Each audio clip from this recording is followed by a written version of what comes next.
Live from Beit Shemesh and broadcasted around the world, you are listening to the From Entrepreneur Podcast with your host, Nahum Kligman. Interviews and advice from Jewish entrepreneurs from around the world. Listen, learn, be Matzliach. Welcome to episode 14 of the From Entrepreneur, and today I have an incredible guest, as all my guests are, but this one is really outstanding, as they all are. I got to say that. But very much welcome to our interview, Hillel Fuld.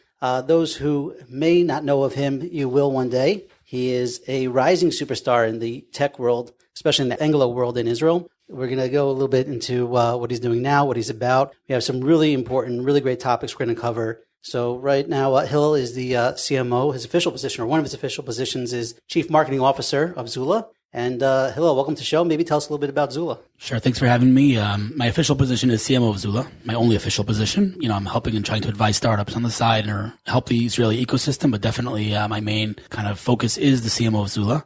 Zula is a very interesting company that was founded or that launched at the end of 2013 at TechCrunch Disrupt. I would say we were probably the only tech company in the history of mankind to launch at TechCrunch Disrupt without a product and win the Audience Choice Award. We literally did not have a product, nor did we have any marketing budget. We were told a few weeks before the event that we were going. You had no MVP? We had nothing. Wow. It was not live. It was nothing. I had like a demo something on my whatever, but yeah, no, it wasn't ready for anything. And, we went there with the kind of thought process that, okay, we'd get a great experience. It would be fun, maybe make some good connections, but that was it. And so we did go, and we were competing against 80 to 100 other companies in the startup alley. For those that aren't familiar with TechCrunch Disrupt, there's the battlefield, which is the stage on which Mark Zuckerberg, Marissa Mayer, and others are judges. And then there's the startup alley, which is basically 100 companies competing for one slot on stage. And so really the thought never crossed our minds that we would win. But sure enough, at the end of the day, Mike Butcher comes over and says, all right, Zula, you guys won. And after we scratched our head for a few minutes, I was like, what? So the reality is that, there were a few reasons that we won. First of all, someone told me, couldn't even tell you who it was, before the event, to not stand at your table, but go and work the floor and, go networking, which is what we'll talk about a little bit later, which is what I was doing all day. But also because I think we did aim to set out to solve a real pain point for everyone. And so when people heard what we were here to solve, I think they very much identified and voted for us. In addition, we did tweet out a few times to vote for us. We got some nice votes, me and Jeff Pulver, and the TechCrunch writers themselves voted for us because it's more of they view us more as colleagues than another company just pitching them. So we won that, and we launched on stage, and as soon as we got off stage, basically Microsoft Ventures invested, basically threw their money at us. Yeah, I'm exaggerating, but the point is it was a very good launch for us, very unexpected. So what is that pain point, and what does Zula solve? So basically, if you think about the way teams communicate, any type of team, whether it's a startup or a law firm or a design firm, anybody really, a group of people, in 2015, they're using email and Skype and Dropbox and Google Drive and WhatsApp and GChat, and the list goes on. And that's absurd. You can't really be productive if you need 15 tools to communicate. And think about if you want to send me a file right now, you have to spend 10 minutes thinking where to send it, right? Should I send it on Dropbox or Skype or by email? How can you be productive when you have to think about how to communicate instead of what to communicate? And so we aim to solve that and help teams communicate in a streamlined, efficient manner. But as time and history would have it, Slack then launched.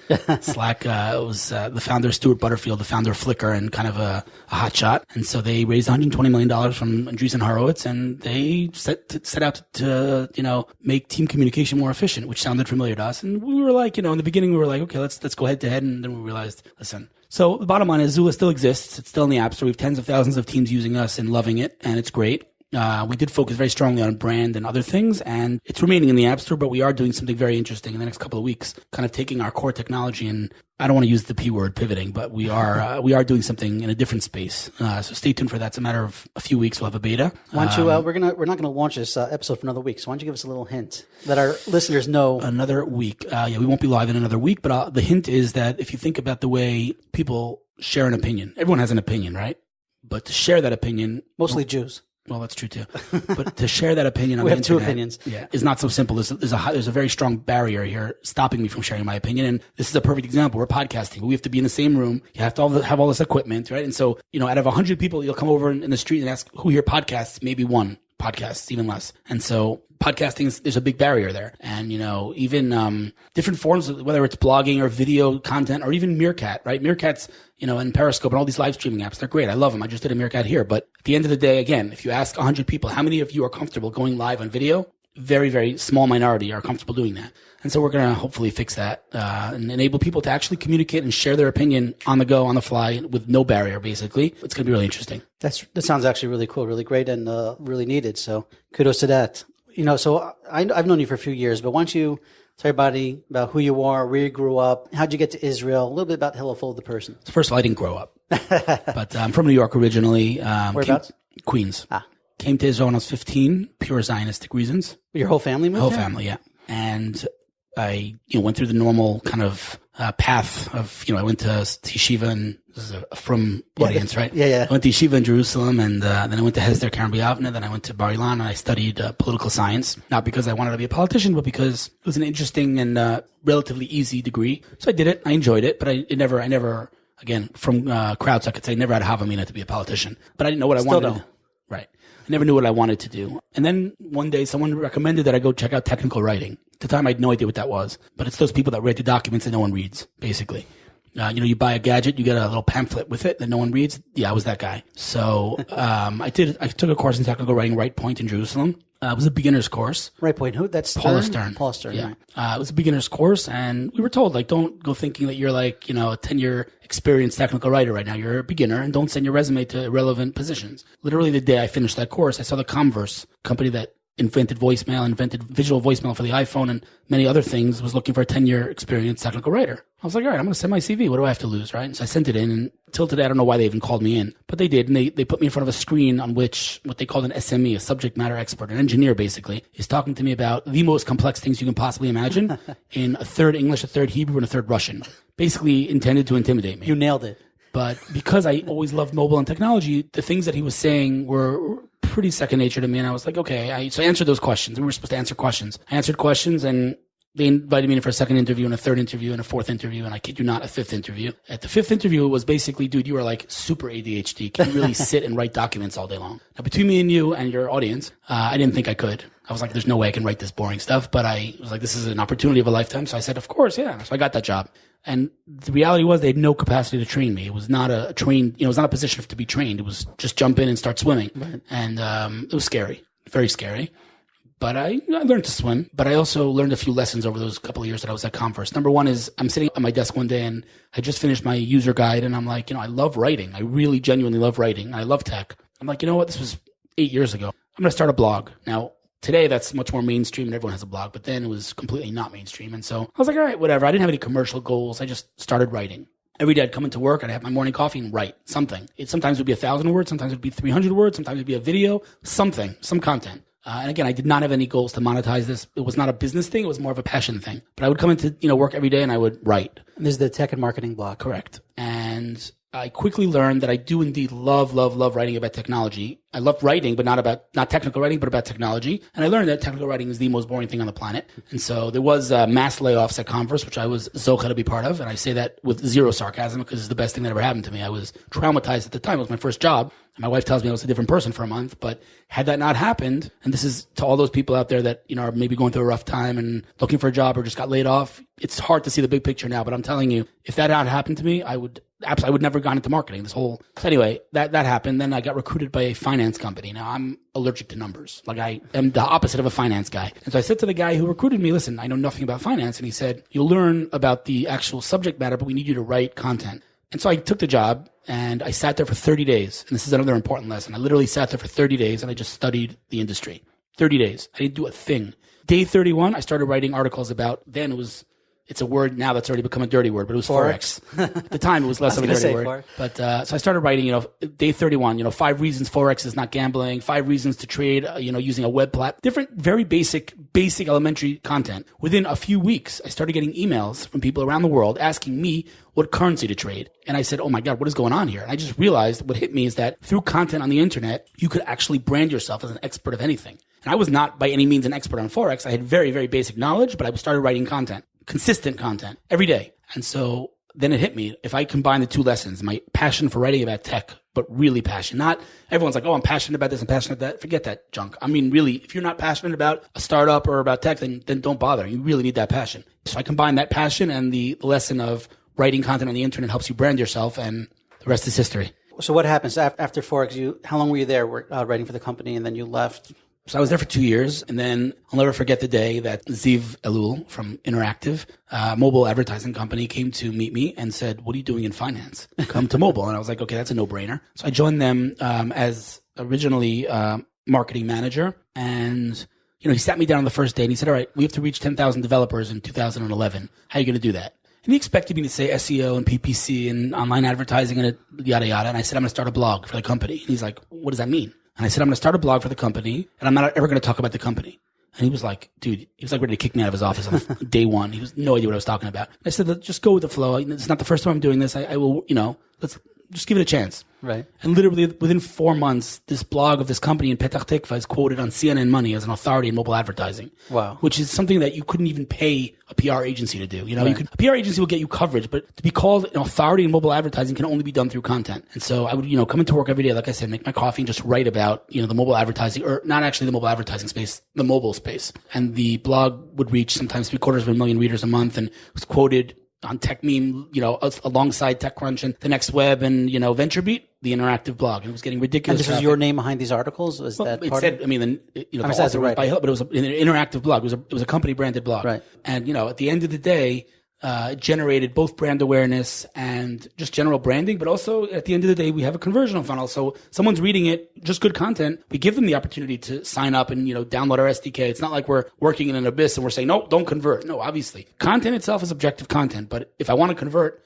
as someone who's reading this content and is relevant to me, the blog lets that person convert. So I did that for a few years. That was fantastic. And, I'd say like a year ago now, I decided kind of had enough. I'm not so into mobile advertising so much. And so I told them, they were actually, it was good timing because they were readjusting their strategy to go expand in America, more like corporate, marketing. And, right. I had enough. So I stayed on as an advisor to the company and I joined Zula. So now during this time, you started to talk about your blog, your personal blog, but, in a modest way, Hillel Fuld himself has become a brand, right? When you talk about Zula, when you talk about, how you use social media today, how you create your content, how you distribute your content, let's talk a bit about building a personal brand, the importance of building a personal brand. That's why I asked you if your name was on, the content, even as though for the company, but it was Hillel Fuld writing it, right? So you had your own blog. You're writing for this other blog. You started getting to social media, I assume. You started expanding your own network and building your own personal brand. How conscious were you of building at Hillel Fuld or Hill's Fuld on Twitter, or building your personal brand, or is it something that just sort of happened? So that's a good question. A few things. First of all, it was never like a day. I never woke up one day and said, "I'm going to build out a brand." It was never like that. Like I said, it really did stem from true passion, not because I thought it was lucrative or I thought anything, but really, I was genuinely passionate about technology and I just had an opinion. I mean, I look back at, in Time Hop, the app that shows me what I did a year ago and 2 years ago, 7 years ago when I was writing like total crap. And even my Facebook and Twitter posts, they weren't good, but it came from a place of passion. So I was just consistent for a long time. I think one of the pillars of good marketing is consistency. I really do think, and don't quote me on this. No, you can quote me on this. But I think that alongside quality is quantity. I really do believe that. I think the web works is actually kind of wired to work based on quantity. I think the fundamental difference between TechCrunch and me as a blogger is that they write more. I'm not saying they don't have good writers. They do have good writers, but they just volume, right? Mashable writes 100 posts a day. So of course you're going to get 100 times more traffic than I will. I really do think that the web works in volume. So I would just write. So saying if you would take quantity over quality? I don't know about quantity over quality, but they're equal on the web.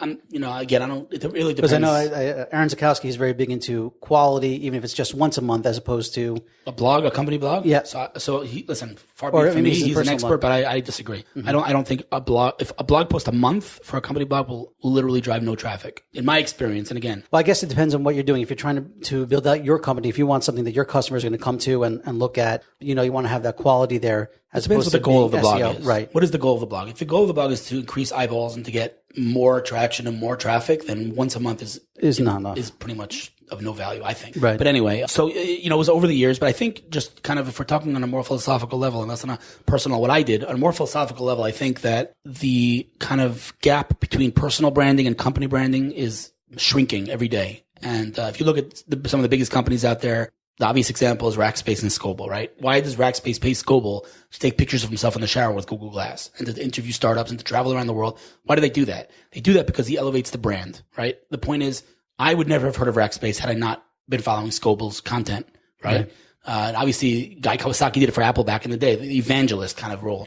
a company can talk about themselves all day long, and then there'll be another company that's self-promoting, and that's what everyone's doing. Whereas if they have someone who's their kind of like evangelist, who's out there providing value, not selling, but out there providing value and being a thought leader in the space, by extension, the brand is elevated. I think like, I always make the comparison to basketball, right? You know what an alley-oop is, right? So you can pass the ball up, and you can take the ball and dunk it, or you can pass the ball to your teammates. So I feel like marketing and sales is an alley-oop, right? You elevate the brand as much as you can through valuable content, and comes along the sales / user acquisition / whatever, however is you're converting, and dunks it. But that dunk is that much easier because I came across your brand with all the touch points. I'm reading your blog. I follow you on Twitter. You sent me a meme whatever it is. I feel something. There's sentiment here. So when I do come across your Facebook ad, or I come across your salesperson for all I care on the phone, it's like, oh yeah, I know Zula. I follow those guys on Twitter. Oh yeah, I read that blog. That's a great blog post you wrote. Of course I'll try your product. And not only will I try your product, but the biggest problem in mobile today is retention, right? We all have ADD. Right. So I'm going to download that app, and in 3 seconds, if I don't like it, it's gone. But if I follow you on Twitter and you provide value, and you never ask me for anything, but you're giving me, those 3 seconds, they won't turn into an eternity. Eventually, if it's not a good product, then I'm going to delete it. But those 3 seconds will turn into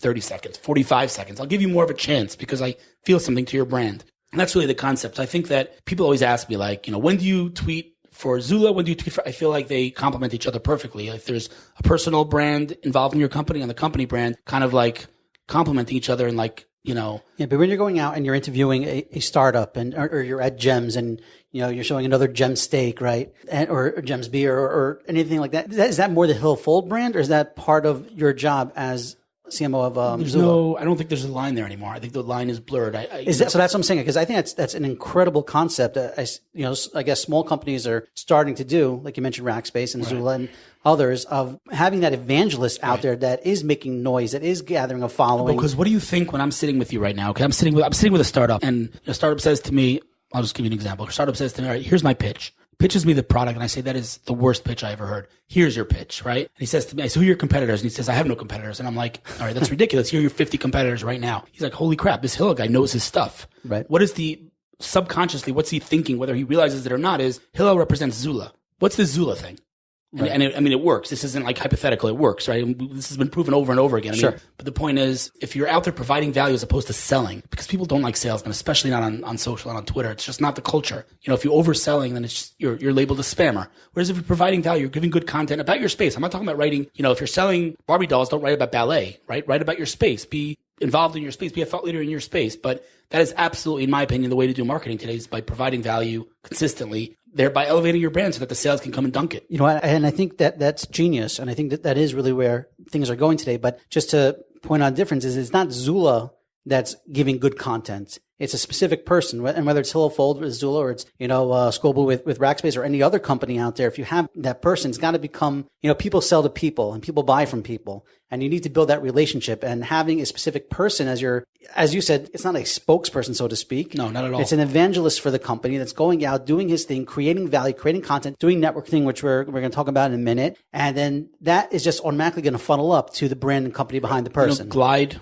Sarah does, she's not a salesperson, but, she's this cool kind of personality on the web that's viral, that everyone follows. And it's like her brand is associated with Glide. Just like my name, anywhere my name appears on the internet, Zula is right next to it. Right. So I could get on the phone, or I can, get on Twitter and say, download Zula, we're the greatest. Or I can say, here's a great blog post about messaging. Here's a great blog post about whatever trend. And under my name, it's CMO of Zula. I see this 100 times a day. Somebody follows me on Twitter. Within 10 seconds, they're following Zula. Why? Because next to Hillel Fuld, it says CMO of Zula. Right. So it's like, okay, this guy's a value. What's Zula? Because he represents Zula. No, it's brilliant. So it's subtlety, right? What's the difference between sales and marketing? Both sales and marketing at the end of the day are selling you something. At the end of the day, marketing needs to convert, right? What's the difference? What's the fundamental difference between, obviously one's short term, one's long term. That's already more tactical difference. What is the fundamental difference? I think it's one word: subtlety, right?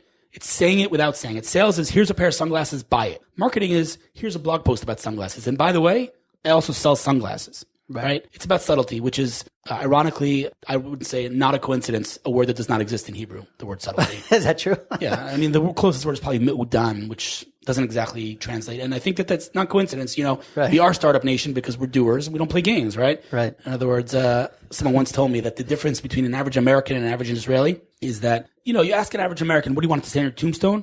Most people would say, I want to be a good person. An Israeli, I don't want to be a friar. It's like the worst thing, right? In America, you put on your blinker It means slow down to the next person, right? What does it mean in Israel? Speed up. Speed up. Like, why would I let you in my lane? I'm not a friar. So that's why we're Startup Nation. We don't let anyone in our lane. On the other hand, when you're doing marketing, you need to tell a story. You need to not focus on the instant ROI. You need to think long term. And that's not exactly an Israeli trait, and subtlety is not exactly an Israeli trait. So that's why maybe I've, quote unquote, succeeded in what I'm doing, because I don't think there are many people in Israel that get the whole concept of subtlety. Right. And I think that's an important note to our listeners out there that, like if you haven't started writing content, if you haven't started putting quality out there and doing this type of subtle marketing or branding, probably storytelling. Now is the time to start, whether it's blog posts or social media posts or giving over. And when we say social media posts, we don't just mean, copying someone else's URL and putting up there, but actually creating valuable content and creating conversation. And the barrier is lower than ever. I mean, you can literally hit stream and you're live producing content on Meerkat. In 10 seconds, you're live. Right. There's content. So produce content and don't just be another, everyone's talking about social media. It's like, I need to be on Twitter. What are you doing on Twitter? You're just there for the sake of being there. You're just another company making noise. Then don't bother. But if you're there producing really valuable content for the people that you are trying to target, then it's tremendous and super powerful. Right. You need to think don't just like follow. I need to be on Twitter. No, you need to be on Twitter doing something valuable. Right. And I guess even if you're not working for a company yet, if you have your own personal brand, you want to be able to start gathering a following so that when you do take a position with a company, whether it's your own or someone else's. Absolutely. I always say this, that unfortunately, entrepreneurs in general miss the train. They think, I'm going to launch a product and I'm going to start sending out messages to my friends saying, like my page, retweet my stuff. You need to build out that network 6 months before you need it. Once you need it and you need those downloads, if the network's not in place, then you miss the train. Wow. Very important advice. Okay, let's talk a little bit about, and this transitions us into networking because, as you mentioned, you go and you interview startups and you're meeting people all over the place. So how do you define networking and why should an entrepreneur always be building their network? And let's talk about best ways to network today. Yeah, so I think it's literally all about relationships. Anything you're trying to achieve, not only as an entrepreneur, but in general, it's all about relationships. You said it before. You do business with people, right? Even enterprise companies. I met with an enterprise company the other day, and they're doing full-blown content, social strategy. I mean, this is a company that's selling products for $1 million and up, and still they're doing this. So I think that it's really all about every single thing, with almost no exceptions that I've ever accomplished in my life, in my career, has been a direct result of content and relationships. Everything, every interview that I've done. And, I would say it would be very difficult to find an entrepreneur that reached out to me and I said, no, I'm not willing to meet, or I can't meet, or I have no time to meet. On the other hand, the flip side is that when I offer to help entrepreneurs for free, my schedule is booked for the next 3 months, like lunches, which is fine. But I'm happy to help. But the point is, an entrepreneur reaches out to me, whether it's on Twitter, whether it's whatever it is. First of all, I'm a big fan of meeting smart people just in general. But, it's so important. Not only because you don't know where you're going to meet them again. Forget all the stuff of be nice on the way up. You might meet them on the way down. That's true. But that's not what should drive you is, again, the Shema. You should really understand the importance of meeting people in your network, building out your network, and just building relationships, because it all comes from relationships, right? Whether you're talking about PR, talking about investors, right? People say VCs don't want to meet people. VCs want to be introduced to people. Same thing with journalists, right? Yeah, you can hire a PR agency, or you can build that relationship yourself with the journalist. Right. Because what's a PR agency? I mean, put aside the PR agencies that really are super professional and actually help you kind of wrap the story and do everything. I'm not talking about that. 90% of PR agencies are about basically reaching out to their network and asking them to cover your startup. Right. You can do that yourself. The barrier is as low as it's ever been. So absolutely, I would say, I'm not going to quantify it, but a serious percentage of your time as an entrepreneur should be spent building out your network and building relationships with people. No question about it. So as you said, even 6 months before, a year before, you never know when it's going to come in handy. And absolutely. I'll tell you that without mentioning names, the company, or I should say a friend of mine from Yeshiva reached out to me probably 6 years ago and says to me, I have a friend who has a startup. I'd love it if he actually wrote, I think he said, I'd love it if you help him generate buzz. I'm like, all right, what does that mean? Like, what can I do? Right. So bottom line is he showed me the product and I actually really, really did like it. And I blogged about it. And I got him a few hundred signups and he was super happy. And he says to me, all right, I want to hire you on retainer to write my blog for my company. I'm like, dude, you don't even have a product. This was a year.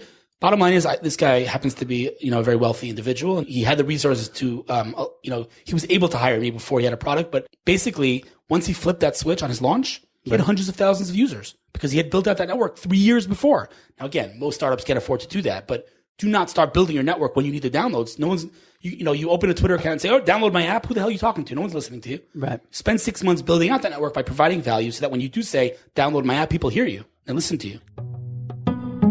And now, a word from our sponsor. Do you have a website that runs on WordPress? If you are like me, you want the peace of mind knowing your website is up to date, secure from viruses and hacks, and will always be up and running at peak performance 24 hours a day, 7 days a week. I was also tired of paying a developer hundreds of dollars every time I just wanted a few tweaks to my website or to add a new product to my e-commerce site, but I couldn't even justify paying for even a half-time developer. That is why I became part of the founding team of WP Milk. WP Milk monitors and secures the website and backs it up daily in the cloud using Amazon S3. If your site goes down, we know about it instantly and work directly with your hosting company without you getting involved. Need to add a page to your website? Keep your plugins updated? How about creating a custom form? With WP Milk, you have unlimited email support and site tweaks to always keep your site running smooth and feature-rich. For less than $5 a day, you can have your very own professional WordPress team at your fingertips, giving you all these features and much more. At that price, how can you afford not to?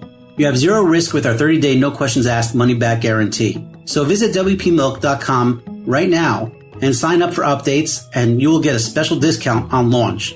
And now, back to our show. What tools do you use actually to monitor that? Like, if you're building a relationship, let's say you took the PR agent, right? Or someone that works for, like you have someone that you follow on, that writes for, TechCrunch or something, right? And you want to add value to him. You want to, make your, get your name known to him so that when you do come to him 6 months down the line, he'll know who you are. Just by tweeting to him, just by liking his stuff, or do you actually have to? No, so I'll give you an example. I mean, it really is, I think when you're good at something or when you do something regularly, you kind of take it for granted. So maybe to me it's so obvious and to others it's not, but I'll just say it really is common sense. It really is what you do offline, do online, and what you wouldn't do offline, don't do online. I'll give you a perfect example. Mark Andreessen, who obviously is a legend, the guy who invented the web browser. You met him or you spoke to him? Yeah, so I'll tell you the story here. Yeah. So he's seriously a legend. I mean, one of the top legends in tech for sure, one of the biggest VCs out there, invested in any company you can imagine. And I wanted to build a relationship with the guy. He did not know me. I did not know him. I said, I'm going to build a relationship with this guy. Followed him on Twitter. He would ask, I'm just giving an example, obviously. He would say, what color shirt should I wear? I would answer him. What should I eat for lunch? I would answer him.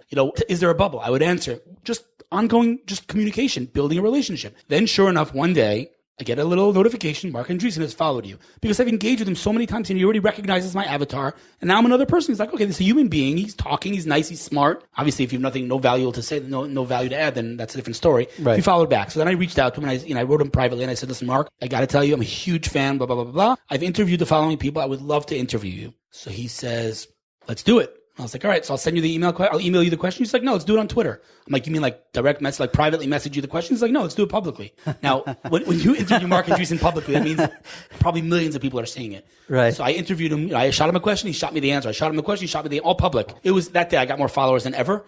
And I promised him 10 questions. And then the 11th question, I was like, it was just going so well. I couldn't stop. I was like, all right, bonus question. When are you opening an office in Tel Aviv? And he gave me a scoop. He's like, we have a one office rule, but as soon as we break that rule and we open another office, our next office is in Tel Aviv, which was huge. Wow. So like 10 seconds after it ended, VentureBeat reached out to me like, we published that article. I was like, yeah. And I became a contributor to VentureBeat. I started writing for VentureBeat. All from building a relationship with Mark Andreessen. Amazing. Just for one example, and many, many other examples. Steve Wozniak is another example. Just an unbelievable story. Well, tell us about that. I mean, so years and years ago, right? Years and years ago, I said to myself, are you an Apple evangelist? I mean, I'm a big fan, yeah. So years and years ago, I said to myself, I'm going to start interviewing people. A strategy. I really want to interview people, both to learn from them. A, B, when you interview someone, popular, they're going to tweet about it. That's going to get you more traffic. Let's not, kid ourselves. Why do you think I'm doing this podcast with you? Yeah, that's funny. So C, it was really just for good content and for value to my readers. So I really made a list of the top dogs. I mean, I'm talking Marissa Mayer, Mark Zuckerberg, Steve Wozniak, and others. And I said to myself, as I'm writing this list, okay, there's no freaking way you're going to get to even half of these. So till today, I've interviewed Guy Kawasaki, obviously Scoble, Dennis Crowley from Foursquare, Alyssa Milano, the actress, Jerry Ryan from Star Trek, like unbelievable people. And Steve Wozniak was at the top of my list. Steve Wozniak founded Apple with Steve Jobs. He's unbelievable. He's just unbelievable. There's no other word. And so I said, I want to interview this guy. And I really kind of laughed at myself as I said to myself, I want to interview him. Like, there's no way this is ever going to happen. But I said, I'm going to do it. And so slowly but surely started engaging with his content more on Facebook and on Twitter, because on Twitter he's more like into Foursquare check-ins. If you'll ever follow him on Twitter, you'll see it's all Foursquare check-ins. Right. Facebook, he's really active. Slowly but surely, we started, I just started engaging, liking his stuff, commenting, but not just commenting for the sake of commenting, but actually trying to provide value. Again, I know I keep saying that, and it's becoming cliche already, but he asks a question, I answer. He says something, I give but really genuine, tried, at least insightful stuff. Sure enough, after, I don't even remember how long, he friended me on Facebook, which was wow, awesome. That must have been surreal. So I wrote him a message right away. I wrote him a message. Listen, obviously a tremendous, tremendous fan. Would love to interview you for my blog. He's like, all right, let me think about it. I'll get back to you. 2 weeks later, Steve Jobs died. So that was the end of that opportunity. And he was like, I can't, the news is everybody's all over me. They're driving me nuts. So we can't do this. So I said, fine. I'm sorry. Was he close with Steve till the end? Of course, yeah, like brothers. So I said, I'm really sorry for your loss, and that was the end of that. And I didn't. Obviously, it's all about being quote unquote persistent without being annoying and being respectful. So I said, I stepped back. Fast forward a year, and I pinged him again. I said, I would love to have that interview. He's like, I just really can't. Whatever, fine. Fast forward a year, tried again. I think after 3 or 4 years that I was once a year, I'm not bothering the guy. I message him on Facebook once a year. I say, I really would mean the world to me. I was trying to be as genuine as I really was. It really wouldn't. In other words, I wasn't saying it would mean the world to me to try to convince him. Really, I was very excited about doing it. Bottom line is, he finally said, let's do it. I was through the roof happy. I sent him a few questions by email. He responded like amazing answers, like really insightful answers. And that was awesome. Great. Fine. Fantastic. Fast forward 3 months. Wozniak's coming to Israel for 24 hours. I was like, there's no freaking way I'm not meeting the guy. So we met in Tel Aviv lobby of the Intercontinental, I believe it was. Yeah. And, bottom line is, I'm waiting for him and I'm trembling. I'm meeting the founder of Apple. I'm trembling. A guy comes down with his like dirty laundry. He brings it to the reception. He's like, can you do my, I was like, this guy's a human being. You're like, I'll do your laundry. But really, it occurred to me, like, I think of him as this like legend, but he's just a human being. He's a down to earth human being. So we sat in the lobby and we schmoozed for like a good hour and a half, 2 hours. Are you kidding me? He was there for 24 hours and you got 2 hours of his time. It was unbelievable. And I interviewed him on video, and that was an amazing opportunity. And since then, I posted, it was funny, a few weeks ago, it was the year since I interviewed him. Right. So I posted on Facebook because I got it in Time Hop. I posted on Facebook. I wrote something like, a year ago today was the highlight of my career. I interviewed Steve Wozniak. Blah, blah, blah. Within, I kid you not, 30 seconds of me posting that, he writes in the comments, meeting Hillel was the highlight of my life too. Now, So obviously he's Steve Wozniak. He's the nicest guy in the world. He clearly doesn't mean that, which is fine. But the fact that Steve Wozniak, here's the lesson though. Here's the lesson. It's very humbling also of him. Right? Yes. But here's the lesson, right? So all this is great. And everyone who's listening is probably thinking, okay, because you have a lot of followers, here's the lesson. I'm sitting in my house in Beit Shemesh, guys. All right. Honestly, I built this from nothing. I didn't do anything magical. I just built out relationships. If you think that I did something magical here and you're not able to achieve this, you're completely wrong. I'm sitting in my house in Beit Shemesh and I'm building these relationships. I'm not there. I'm not face to face. You can do this from wherever you are in the world. I'm sitting in my house, in Beit Shemesh a few years ago. I got a push notification. Alyssa Milano is following you. Alyssa Milano from Who's the Boss? I don't know if you're familiar. She's like, 40-something years old. I'm sure none of our listeners know who she is. No? I'm kidding. I don't know. Anyway, she's millions and millions of followers, huge geek on Twitter, and I've been following her for years. And then she followed me, and I wrote her a message, and I'm like, pardon my whatever, but what the hell? How the hell did you come across me? Like, again, I'm sitting in my house. How did you? So she said to me, on Twitter, every freaking day, retweet Hillel Fuld. Retweet Hillel. Someone keeps tweeting your blog post. And I'm like, who is this Hillel Fuld guy that writes such good content? And I clicked on your bio. I'm like, oh, he's a cute picture. He's smiling. He seems nice. He has a funny bio. He seems like a nice guy. I followed him. So I said, fine, that's fantastic. Now, how does that help my life? How does that in any way? It's cute. I could say Alyssa Milano follows me on Twitter, but what does that really do? Not much, right? Fast forward a year, and I get a press release from an Israeli company about a startup that they have, and I liked it, and whatever. It was a whole long story, but I wrote a blog post about it, and I tweeted that blog post. She retweeted it. Some Arab sheik in Saudi Arabia with 50 million followers retweeted her. Their servers in Haifa melted. Are you kidding me? The whole entire company launched from one tweet just because she retweeted me. So It was nice that I built it was literally an entire company launched because of the fact that she followed me. So the point is, you never know where any of these. But if you don't write this content and if you don't build out those relationships, none of these things could ever happen. Last summer I was driving on the Ayalon in the highway in Israel, and there was an alarm. There was a rocket from Gaza. And, we all pulled over to the side of the road, and we were all used to it already, but it was a very surreal scene because all the cars on the road were parked sideways. This is the main highway of Israel. And we were all, walking to the side of the road, taking our time. There was this one woman there who was petrified. Clearly it was her first kind of, rocket situation. And, oh, by the way, side point, we had a rocket siren when I was meeting with Wozniak, and I brought him to a bomb shelter. Oh, really? First bomb shelter. It was crazy. But anyway, so we're standing on the side of the road, and this woman was like, she's shaking. So I took out my iPhone. You saved his life. No wonder he'll, So I took a picture of this woman on the side of the road, and I tweeted that picture. That picture got 1,200 retweets. It got picked up by Mashable, by BuzzFeed, by Times. It got like 50 to 60 million views from one tweet. Why was I able to do that? Not because I have 30,000 followers. 30,000 followers doesn't equal 50 million. There's no correlation here. The reality is it all takes is one person it was powerful content. That's it. Powerful content goes very, very, very far. 30,000 followers is irrelevant. You could have one follower. One follower retweets it, and that one follower has one Alyssa Milano following them, and it's game over, right? So the whole thought of, you have a lot of followers, that it's not true. Get on Twitter, produce content, build out that network, and the sky's the limit. And also people that, just point out, and this is incredible content and really incredible stuff that you're giving over here. So thank you for that. Sure. But people think they see Hillel Fuld, they come across his Twitter account or see someone that he's interviewed. And you're right, people have that perception of, the guy got lucky. He was working for a company and he, and after a year, he's already, being, getting all this press and retweets and all that stuff. And as you're saying, that's not true. It took hard work. It took years. Oh yeah, Sometimes. First of all, anybody who follows me on Twitter knows that I'm up at 3:30 every morning, literally. Like I'm already flipboarding and tweeting at 3:30 in the morning, reading content, trying to get up to date on what's going on. I don't sleep much, but yeah, I've been for years and years and years. My dad would would help me at the end of the month because I wasn't making any money from my blog. And everyone around me was like, what are you doing? Why are you meeting startups and not taking money? Why are you blogging and not monetizing? Why are you mentoring at Google and not charging them? And I said to everyone, like, listen, I'm thinking of building something much bigger than taking 50 shekel from a startup and meeting for lunch, Right. At the end of the day, thank God now I'm kind of quote unquote seeing the ROI and, I'm working my butt off, but I'm okay. The point is for years and years when I wasn't making money from what I'm doing, I just followed my heart. Like really, I know that sounds corny, but I followed my passion, honestly. I wasn't making anything from it. Really incredible. Really incredible. One of the things that really impresses me most about you, and I know you've seen me say this. My steaks, huh? No, besides the steaks, that really gives me chills when I see it. And really it's, we talk about, what you could do with your network and what you could do, the relationships you could build. But one of the things that you are also known for, one of the things that I love most and inspires me the most is you're getting people jobs. And in Israel, for Anglos especially, it's not so easy. And being that you're also an extremely busy guy working for companies, doing all these things, yet you have gotten jobs for over 100 different people. And I know that you always write how incredible that feels and is the best feeling in the world. But I mean, to me, that's like the most inspiring part of who Hillel Fuld is. So how did that get started? When did you realize that, hey, this is something you're actively doing, and just tell us about that. So I would say definitely out of all many different things that I'm busy doing. By the way, I have 5 kids at home. In addition to all this, definitely getting people jobs is for sure, the most enjoyable and satisfying thing out of everything. How did it happen? Can't even tell you, but I'll tell you that, You're up to 101 now? 104, man. 104. Come on. I got to keep up. Yeah, I would meet companies, I would meet entrepreneurs, and I would just start making, the match, and it just slowly but surely happened. And then I was like, all right, I'm going to make this a much more kind of formal thing. And I put it on Google Drive. On my Google Drive, I have a directory of 20 folders of, admin, COO, HR, IT, et cetera. And in each folder, anywhere between 20 and 150 CVs of people looking for jobs. And so when a company, the truth is that at this point, it takes very little effort on my end. Today alone, I think probably 20 companies literally today, wrote me and said, I'm looking for this position. All I did was take a copy, a link, and send them the link to that folder. Putting together that directory took me years and years, but now it's already very, very simple. I just literally send a link,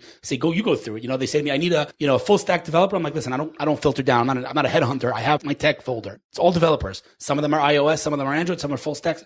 You do the work, but here's the folder. And for them, it's like instead of paying a headhunter, full salary, they're getting this for free, which might cause some animosity, I think, maybe in the world of headhunt. And by the way, PR is the same story. Like I'm helping startups. I'm not doing PR, but I'll make an introduction to TechCrunch, make an introduction to, the next web, whatever it is. I'm not taking anything for that. And so I guess I know that some PR agencies are upset about that also. What am I going to tell you? You're not going to help people because, whatever. So the point is, right now I have this, I'll show it to you. It's crazy. Too bad we're not on video. I could show this directory. It's wild. My marketing folder. We'll link it in the show notes. Well, I can't show me pictures of public because there's things that are some CVs in there that people aren't allowed to know. Like show me the folder. Yeah, I can show you the screenshot for sure. But it's crazy. I mean, the marketing folder has probably 200 CVs in it. And you know all these people, or no? So I don't know. No, I don't know majority of these people. I say if a guy out there today wants to get a job, he's living in Israel. First of all, is it specifically Anglos living in Israel? No, not at all. It's tech. Specifically, it's tech in Israel. Yeah, you've gotten people jobs in New York, but yeah, it's in Israel basically. Somebody writes me and says to me, I'm looking for a job as product. I say, all right, send me your CV. I look at the CV. If it's not horrible, then I'll put it in the folder. Wow. I'm not by any means filtering it and, doing due diligence on these people. I can't, obviously. I'll never get anything done. But I will look at a CV, and that's not a trivial thing because I'm getting 1,000 CVs a week. I will glance at it and say, no, this isn't good because X, Y, and Z. Like, I'll give you an example. I was just talking to someone about this morning. For example, I have all these CVs, and if your name isn't in the file name, then I have no way to know who it is. So when a company says, send me a good CV, I can't send your CV because it says, if the name of your file is CV, it should be your first name dot your last name dot PDF. It should be a PDF, not a doc. I don't want other people editing it, right? Right. You should try to get it on one page. These are things that I tell people all the time. I definitely don't spend 20 minutes on each CV. I'll never get anything done. But when someone sends me a CV, I'll glance at it and say, send it back again as a PDF or send it again as one page, and I'll put it in the folder. And then when someone says I need a biz dev position, I'll send them the biz dev folder. And how should people send you their CVs? If it's Hill's Fuld, HILZ, like zebra, Fuld, FULD at Gmail. Okay, I'm going to put that in the show notes. But just also. keep it super short. Don't send me a Megillah. Send me hi, my name is so-and-so. I'm looking for a product position. Here's my CV. That's all I need. And just to again, the mitzvah involved in getting someone a job is the highest form of tzedakah, according to the Rambam. I think everybody could agree. When you get somebody a job that they can now support their families, right. It's the best feeling. It really is the best feeling because I think about the family, right? I mean, that's what gives me like real joy. I mean, this is a family that can now support themselves because I spent 5 minutes sending a CV. Really, I don't mean to belittle it, but it's really not very difficult on my end. All I do is send a link. But the point is, but like we mentioned before, this didn't happen in a week. Right. This is from years and years of you networking and getting your name out. Which is an interesting point, by the way. It's funny that you say that because I think that a lot of people don't maybe realize that they see kind of like the fruits, of the labor, but they don't realize how much labor went into it. They're like, I'll give you a perfect example. We're talking about marketing, how many times a day do you think I get, please like my page?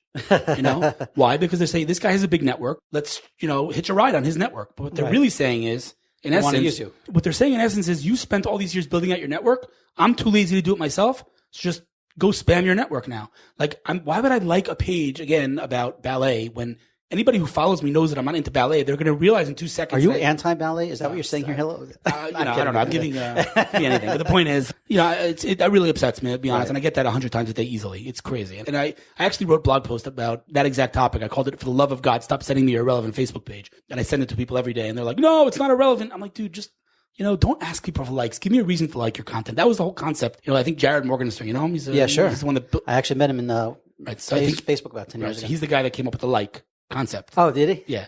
I think he's a likable guy. He's a really great guy. The concept is like pretty, logical. It's like, if I like content, then I want to be able to share that emotion and like it. What did marketers do? They ruined it. Like, they ruin everything. Right?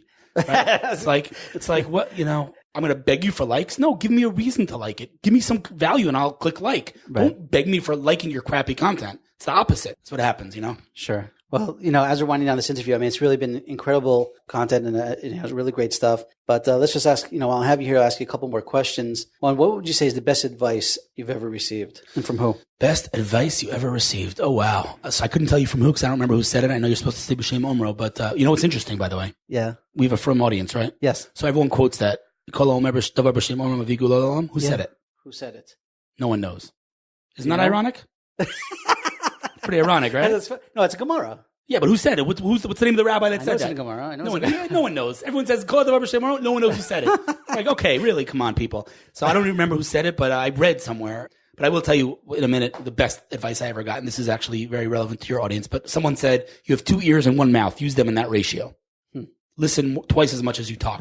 Or someone else said, talk is cheap because supply exceeds demand. Which is smart. But I'll tell you, really, honestly, the most, maybe this is getting a little too philosophical or maybe too frum, but. No, it's great, please. That's what we're here for. This is actually beautiful. I was at a little men's club here in Beit Shemesh on Friday, pre-Shabbos men's club we do every Friday. Right. They asked me to give a Dvar Torah, and I was like, I don't have a Dvar Torah, but then it hit me all of a sudden, right? This week's Parsha, and again, I don't know if this isn't a Torah podcast, but I'll say that. No, anyway. We always go into Torah. Yeah, awesome. We have a this week's Parsha, this last week's Parsha. If you're ever going to give a Dvar Torah on a podcast, this is it. So this is actually, it is Torah, but it is, I think, at least life-changing advice. I'm serious. This week's Parsha, we had the man, right? You have bread that tastes like anything falling from the sky, right? And what did Bnei Yisrael say? Nafshenu katza b'lechem haklokel. We're sick of this crappy bread. Are you kidding me right now? It reminds me of the Louis C.K. video. Everything's amazing and nobody's happy. Are you kidding me right now? You got steaks falling from the sky and you're not happy? So what does that teach us? Perspective, right? So I once heard it from Rav Rivlin from KBY. Rav Rivlin. Okay. He's a mashgiach of KBY. He said the following thing, and honestly, I can count on one hand the amount of Divrei Torah that I've heard in my life that fundamentally shifted my life. This is one of them. And this isn't a Torah thing. This applies to any human being. He said like this. We say in Aleinu, right? At the end of every prayer, we say Aleinu. We say Bashamayim Mima'al, in the sky above, V'ala Aretz Mitachas, and the ground beneath. So the obvious question is, why the repetition? We know that the sky is above and the ground is beneath. Why couldn't it just say Bashamayim in the sky, V'ala Aretz? So he said the following. I think it's a beautiful thought. He said things that are bashamayim, anything that has to do with the sky, spirituality, anything that's substantial, anything that's real, always look mimal, always look above and strive to be better. Things that are al haaretz, right? Wealth, health, anything that has to do with kind of physical, right? Always look mitachas and say it could be so much worse. It's all about perspective, right? That is incredible. You could get bread falling from the sky and you're not happy because your perspective, your lens is dirty. There's something wrong with your perspective. But the bottom line is, God forbid, you could be sick. There's always someone worse. There's always someone worse off. Appreciate what you have. You're breathing.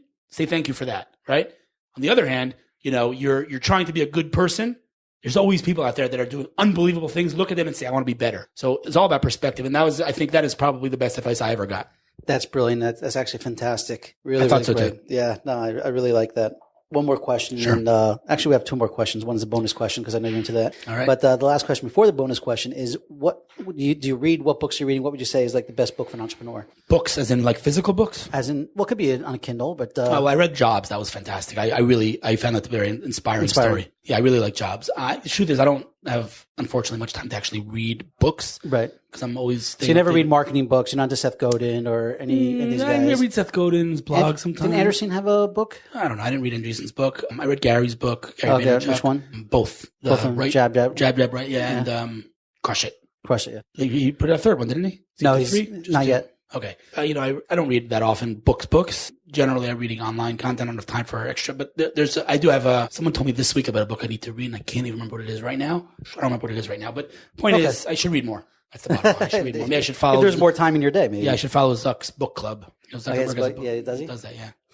Okay. Well, that has actually been fantastic. So, Hillel, thank you very much for joining us. I really appreciate you taking the time and coming on this show. Thanks for having me. You gave us a really incredible amount of value, and wish you to continue best of slacha and best luck and keep making those matches. Thank you, sir. Thanks for having me. Take care, Hillel. Thank you for listening to the From Entrepreneur Podcast with Nahum Kligman. We hope you learned something valuable and will share this with your friends. For show notes, archives of previous episodes, and more information to help you start and grow your business, please visit our website, www.fromentrepreneur.com. Listen, learn, be Matzliach.